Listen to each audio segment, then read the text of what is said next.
Question है हमारा NCERT का example, that is problem number 2.3 example का question. The Vividh Bharati station of all India radio Delhi broadcast on a frequency of 1368 kilohertz. Delhi में एक radio station है विविध भारती नाम का, वो किस फ्रीक्वेंसी पर अपने रेडियो सिग्नल्स ब्रॉडकास्ट करते हैं? 1368 किलोहर्ट्ज, 1368 किलोहर्ट्ज। किलो का मतलब क्या होता है? 10 to the power 3, ठीक है ना। तो 3 जीरो आप यहाँ आगे लगा सकते हो, उतना हर्ट्ज बनेगा, तो हम किलो को 10 to the power 3 लिख लेंगे।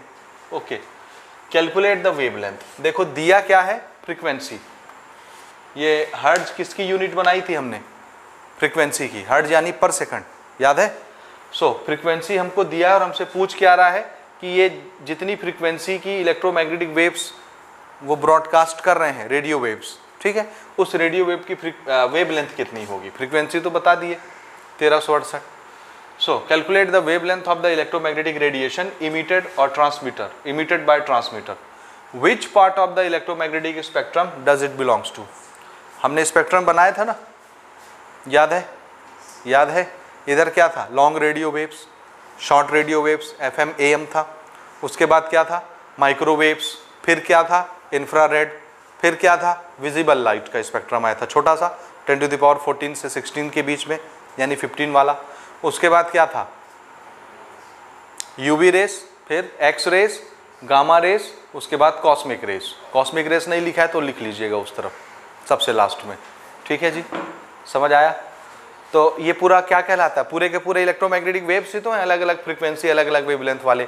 इन पूरे को क्या बोलते हैं? क्या बोलते हैं? बोलिए। ये इधर से अगर आप देखेंगे, कहाँ से? Long radio waves, short radio waves, microwaves, IR infrared, फिर आपका विजिबल, फिर UV, X rays, gamma rays, cosmic. ऐसे जब आप जाएंगे तो ये है इंक्रीजिंग ऑर्डर ऑफ फ्रीक्वेंसी। इधर फ्रीक्वेंसी क्या होते जाती है? बढ़ती जाती है।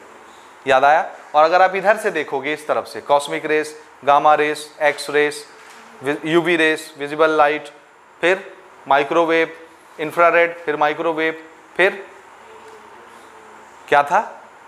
Short radio waves, long radio waves. इधर से जब आप देखोगे, this is what? Increasing order of wavelength. इधर वेवलेंथ बढ़ते जाता है ना, और इस तरफ फ्रीक्वेंसी बढ़ती जाती है, ठीक है। तो ये वाला जो अरेंजमेंट हम करके लिखते हैं, rather increasing order of wavelength और इंक्रीजिंग ऑर्डर ऑफ फ्रीक्वेंसी, इस तरह से इसको बोलते हैं, इस पूरे को इलेक्ट्रोमैग्नेटिक स्पेक्ट्रम।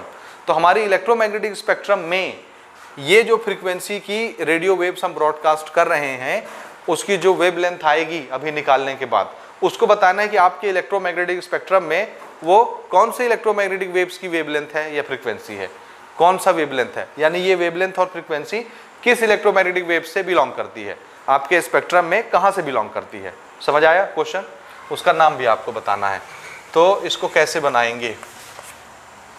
सबसे पहले गिवन नोट करेंगे।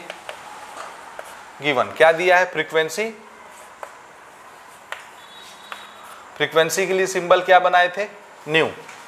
This frequency is 1368 kilohertz. Kilo को तो आप क्या लिखेंगे? किलो की जगह हम लिख रहे हैं 10 to the power 3, तो ये आपका हर्ट्ज हो गया। हर्ट्ज मतलब पर सेकंड, इसको मैं पर सेकंड लिख सकता हूँ, लिख सकता हूँ ना। तो हर्ट्ज लिखूँ या हर्ट्ज को क्या लिख दूँ? पर सेकंड, एक ही चीज है। This is the frequency given to us. हमसे क्या पूछा जा रहा है? वेवलेंथ। तो तीसरी क्वांटिटी कौन होती है हमारे फॉर्मूले में जो इन्वॉल्व होती है? फ्रीक्वेंसी, वेवलेंथ और क्या? Speed of light. तो स्पीड ऑफ लाइट भी हमको पता है,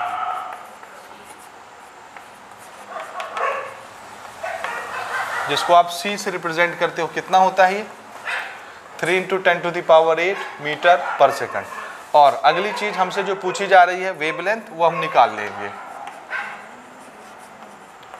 लैम्डा, ठीक है। ये हमसे पूछा जा रहा है, और ये मीटर या सेंटीमीटर जिसमें भी हम बताना चाहें उसमें बता सकते हैं।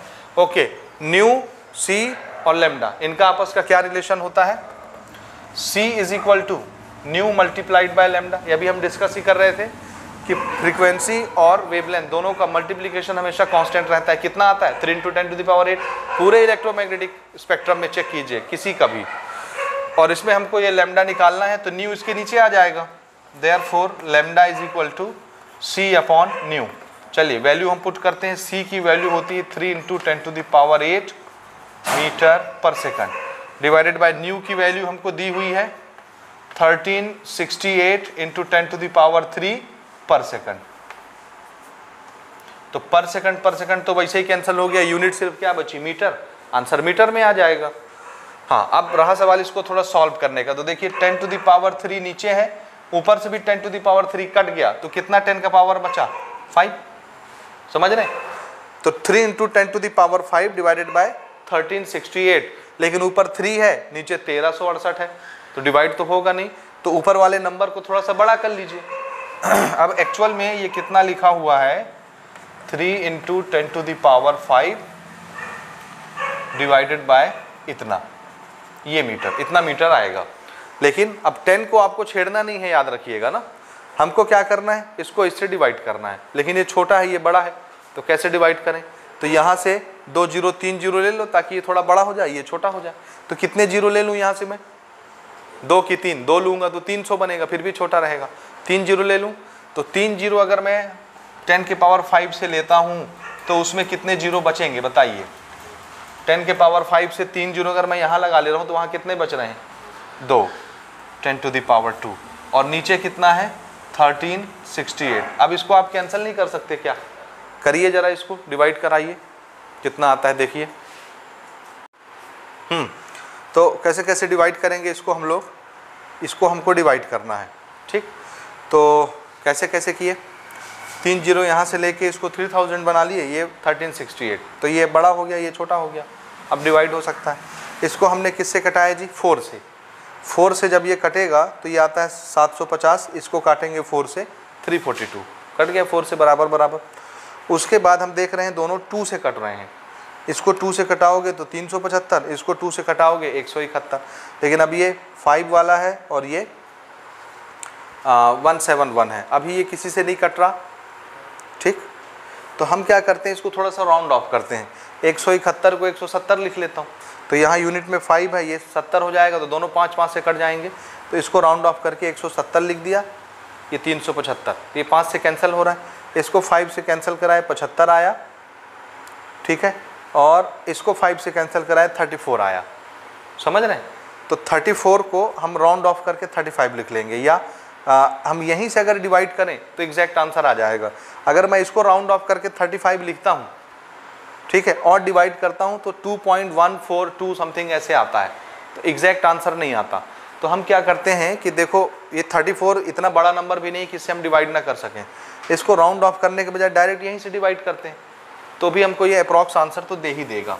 तो देखिए ज़रा कितना आता है, 34 का टेबल पढ़िए, 34 2 जा 68, तो 2 टाइम तो हमने इसको पढ़ा, कितना आया 68, 75 में 68 माइनस कीजिए, कितना है 7, डेसिमल लगा लेते हैं, ये डेसिमल लगा दिया, 7 बचा ना।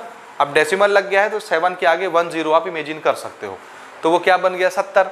फिर 34 का टेबल कितनी बार पढ़ोगे, 2 बार पढ़ोगे, पढ़िए 68, ओके, दिस इज 2 टाइम। समझ रहे? तो फिर कितना है 68, 70 में 68 गया 2, फिर 1 0 लगा लीजिए, 20 हो गया, लेकिन अभी छोटा है, 1 0 और लगाइए 200। तो अब 34 का टेबल कितनी बार पढ़ेंगे आप 200 तक पहुंचाने के लिए, देखिए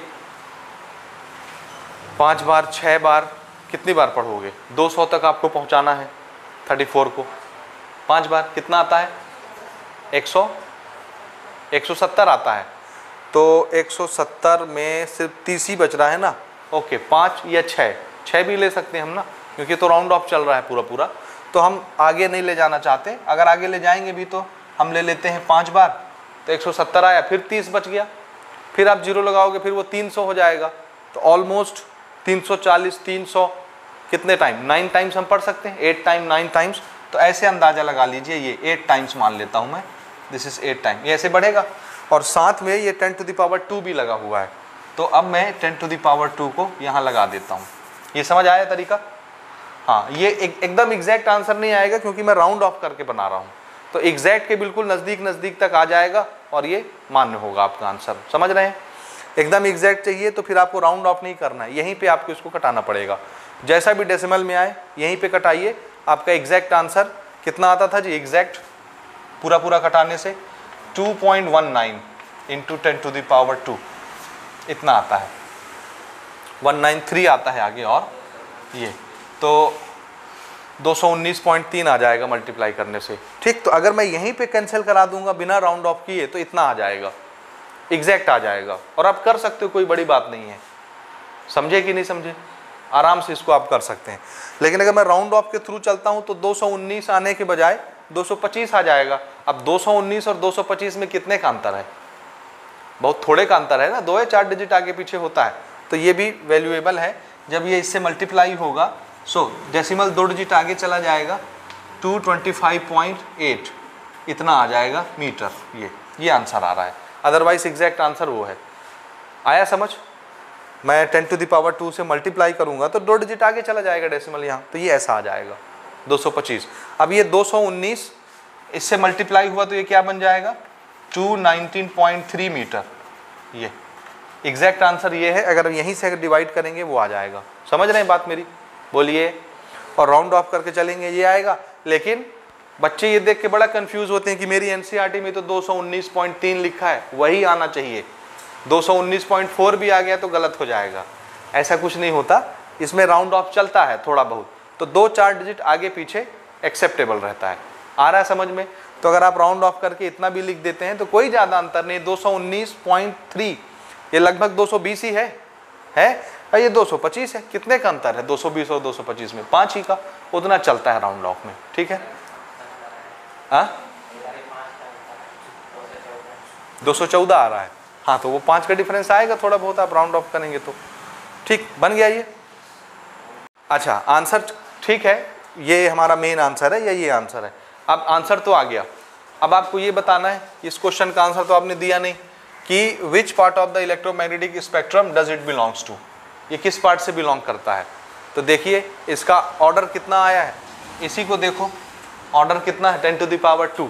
10⁻² ऑर्डर कौन से इलेक्ट्रोमैग्नेटिक वेव्स का होता है, ये वेवलेंथ निकल रहा है ना मीटर, वेवलेंथ देखो, वेवलेंथ 10⁻², दिखा स्पेक्ट्रम में, दिखा किसका है,